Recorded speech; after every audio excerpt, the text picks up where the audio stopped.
তারেক রহমানের আশ্রয়স্থল যদি হয় ভারত, তারেক রহমানের আশ্রয়স্থল যদি হয় কোনটা? ভারতীয় হাইকমিশন। তারেক রহমানের আশ্রয়স্থল যদি হয় সেনা ভবন, দেন আমাদের আশ্রয়স্থল কোথায় হবে? কবরে। সন্ধ্যা পর্যন্ত র্যাবকে, গোয়েনকে, অমুককে বারবার ফোন করেছে, হেল্প হেল্প হেল্প, সাহায্য চেয়েছে, কিন্তু কেউ এগিয়ে আসেনি। এই বিডিআরের ঘটনা হাসিনা আসার 1 মাস পরে কেন ঘটলো? হাসিনা সবকিছু জানতো। 4 জনে সেদিন ডিনারে কেন যায়নি? এটা চলে এসছে এর আগে, সে আগে ছিল, আমি গিয়েছি, হাসিনা ছিল, হাসিনাও গেছে, এবার কেন হাসিনা গেল না? তারপরের দিন কেন ঘটনা ঘটলো? হাসিনা এবং মঈনুদ্দিন এটা জানতো এবং তারা এর জন্য দায়ী, এটা মানা যায় না। কাজে হাসিনাকে একদিন জবাব দিতেই হবে এটার জন্য।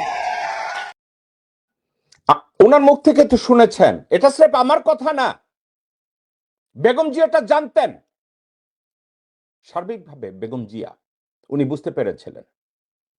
কি বুঝতে পেরেছিলেন? বিডিআর হত্যাকাণ্ডের সাথে ভারত সরাসরি জড়িত। কারণ বেগম জিয়ার জীবনে আরো একটা ইতিহাস আছে। সেই ইতিহাসটা হলো হাসিনা বাংলাদেশে ঢোকার 1 মাসের মধ্যে শহীদ রাষ্ট্রপতি জিয়া রহমান সাহেব, ওনাকে অ্যাসাসিনেট করা হয়। উনি তখন আখাউড়া বর্ডার দিয়ে পালানোর চেষ্টা করেছে। কে? হাসিনা শেখ। আজকের সেই আওয়ামী লীগকে, হাসিনাকে পুনর্বাসন করার দায়িত্ব নিয়েছে বিএনপি। কারা কারা দায়িত্ব নিয়েছে? মির্জা ফখর, সালাউদ্দিন, আমির খসরু মাহমুদ চৌধুরী, আমানুল্লাহ আমান, আব্দুল আউয়াল মিন্টু, সাদেক হোসেন খোকার ছেলে ইশরাক, সাবা ওবায়দ, এরা কন্টিনিউয়াসলি, গোরখোদক আব্বাস, এরা কন্টিনিউয়াসলি সেই বিএনপি এবং অর্থাৎ সেই আওয়ামী লীগ এবং হাসিনা তাদেরকে পুনর্বাসনের চেষ্টা করছে। তাহলে সম্পূর্ণ বিএনপিতে একজন মানুষ ছিল যিনি ভারতীয় সাম্রাজ্যবাদকে প্রত্যাখ্যান করেছিলেন, ক্ষমতার রাজনীতিতে বিশ্বাস করেন নাই, সার্বভৌমত্বের প্রশ্নে কম্প্রোমাইজ করেন নাই, এবং ইসলাম ধর্মের ব্যাপারে উনি মোটেও কম্প্রোমাইজ করেন নাই। উনি যে কথা বলেছেন ইসলাম সম্পর্কে, আপনারা কি মির্জা ফখরের মুখ থেকে যখন ইসলামের কথা শুনেন, আব্বাসের মুখ থেকে যখন ইসলামের সম্পর্কে বদনাম শুনেন, কি মনে হয় আপনাদের? চিন্তা করেছেন? জীবনে কখনো কল্পনা করতে পেরেছেন যে বেগম জিয়ার পাশে সন্তোষ শর্মা ঢোকার সুযোগ পাবে? সন্তোষ শর্মাকে জানেন তো? কালবালা পত্রিকা সম্পাদক এবং রয়ের অপারেটিভ বাংলাদেশে হাসিনা শাসনামলে যিনি তথ্য মন্ত্রণালয় নিয়ন্ত্রণ করত, সন্তোষ শর্মা।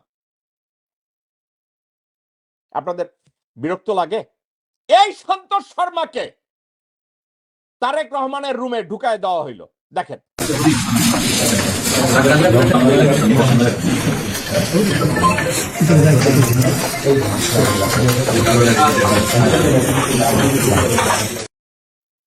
দেখেছেন সন্তোষ শর্মা কার পাশে দাঁড়িয়ে আছে? মির্জা ফখর। সন্তোষ শর্মা এখন কার সাথে ডিরেক্টলি কাজ করে? শরীয়তপুরের বিএনপি মনোনীত প্রার্থী নুরুদ্দিন অপু, তারেক রহমানের পা চাটা কুত্তা। সন্তোষ শর্মার সাথে তারেক রহমানকে ঢুকিয়ে দিয়েছে। এখন তারেক রহমানের আশ্রয়স্থল যদি হয় ভারত, তারেক রহমানের আশ্রয়স্থল যদি হয় কোনটা? ভারতীয় হাইকমিশন। তারেক রহমানের আশ্রয়স্থল যদি হয় সেনা ভবন, দেন আমাদের আশ্রয়স্থল কোথায় হবে? কবরে। আমাকে বাংলাদেশের কোন একজন জেনারেল, অত্যন্ত অ্যাক্টিভ, এই মুহূর্তেও অ্যাক্টিভ, আমি ওনার নামটা বলবো না কারণ ওনাকে আবার বিতর্কিত করা হবে, একজন লেফটেন্যান্ট জেনারেল, উনি কথায় কথায় আমাকে বলেছেন, I think Tarek Rahman come to the conclusion that Hasina conclude করেছে যে আমার বাবাকে ভারত মেরেছে, আমি ভারতের পা চাটবো, অ্যাটলিস্ট আমি বেঁচে থাকবো। আমার ক্ষমতা না থাকলেও ভারত আমাকে ভারতে আশ্রয় দিবে। এটা হাসিনা ফিলসফি, এটা শেখ মুজিব ফিলসফি না, এটা সত্যিকারের মুজিব শেখের ফিলসফি না। তাহলে হাসিনা ফিলসফি কোনটা? আমার বাবাকে মুজিব শেখকে ভারত মেরেছে, কিন্তু আমি ভারতের সাথে কনফ্রন্টেশনে যাব না। এই দেশ কি আমার নামে দলিল করা? পুরো বাংলাদেশ, এই বাংলাদেশ তো আর আমার নামে দলিল করা না। ভারত যা চায় আমি দিয়ে দেব, অ্যাটলিস্ট ভারত আমাকে জানে মারবে না। আর ভারতের ওয়াদা পরিবারতান্ত্রিক রাজনীতিকে বাংলাদেশে আমি এস্টাবলিশ করে রাখবো। অথচ দেখেন বিজেপি 70-80 দশকে আন্দোলন করেছে পরিবারতান্ত্রিক রাজনীতি ভারতে চলবে না। তারা কি করেছে? গান্ধী ফ্যামিলিকে রাজনীতি থেকে দূরে সরানোর জন্য তারা মোর্চা করেছে, মোর্চা করে গণতন্ত্রের চর্চা করেছে, হিন্দু চর্চা শুরু করিয়েছে, মৌলবাদকে, হিন্দু মৌলবাদকে তারা সর্বোচ্চ স্থানে পৌঁছে দিয়ে তারা ক্ষমতা গ্রহণ করেছে, পরিবারতন্ত্রকে তারা প্রশ্রয় দেয় নাই।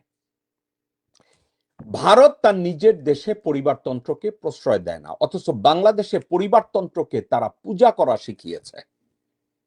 মুজিব পূজা, জিয়া পূজা। এখন তারেক রহমান যদি কনক্লুড করে যে আমি ভারতের সাথে কনফ্রন্টেশনে যাব না, আমার বয়স এখন 60 বছর, ভারত যদি আমাকে আরো 20 বছর ক্ষমতায় রাখে তাইলে আমার বয়স হবে 80 বছর।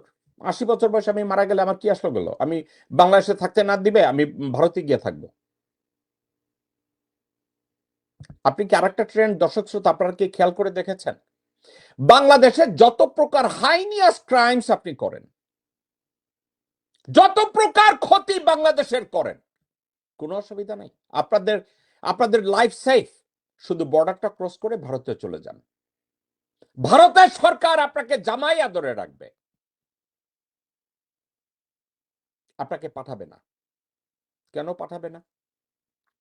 বাংলাদেশে তারা গণতন্ত্র প্রতিষ্ঠা হতে দিবে না, এবং বাংলাদেশে কোনো দেশপ্রেমিকের হাতে ক্ষমতাটা তারা উঠিয়ে দেবে না।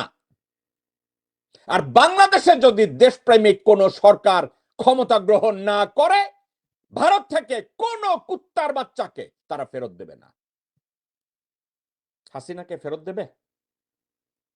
অন্যান্য আওয়ামী লীগের যত খুনি, আমার ভাই হাদির খুনি যারা আছে, তাদেরকে ফেরত দেবে না? ফেরত দেবে না। কারা রইল বোকাপাট, কারা রইল বোকাপাট, ভেঙে ফেল পর রেল পাট, রক্ত জমাট শিকল পুজোর ভাষণ বেদি। ওরে ও তরুণ নিশান, ওরে ও তরুণ নিশান, বাজে তোর গলায় বিশাল ধ্বংস নিশান, প্রাচীর প্রাচীর ভেদি। কারা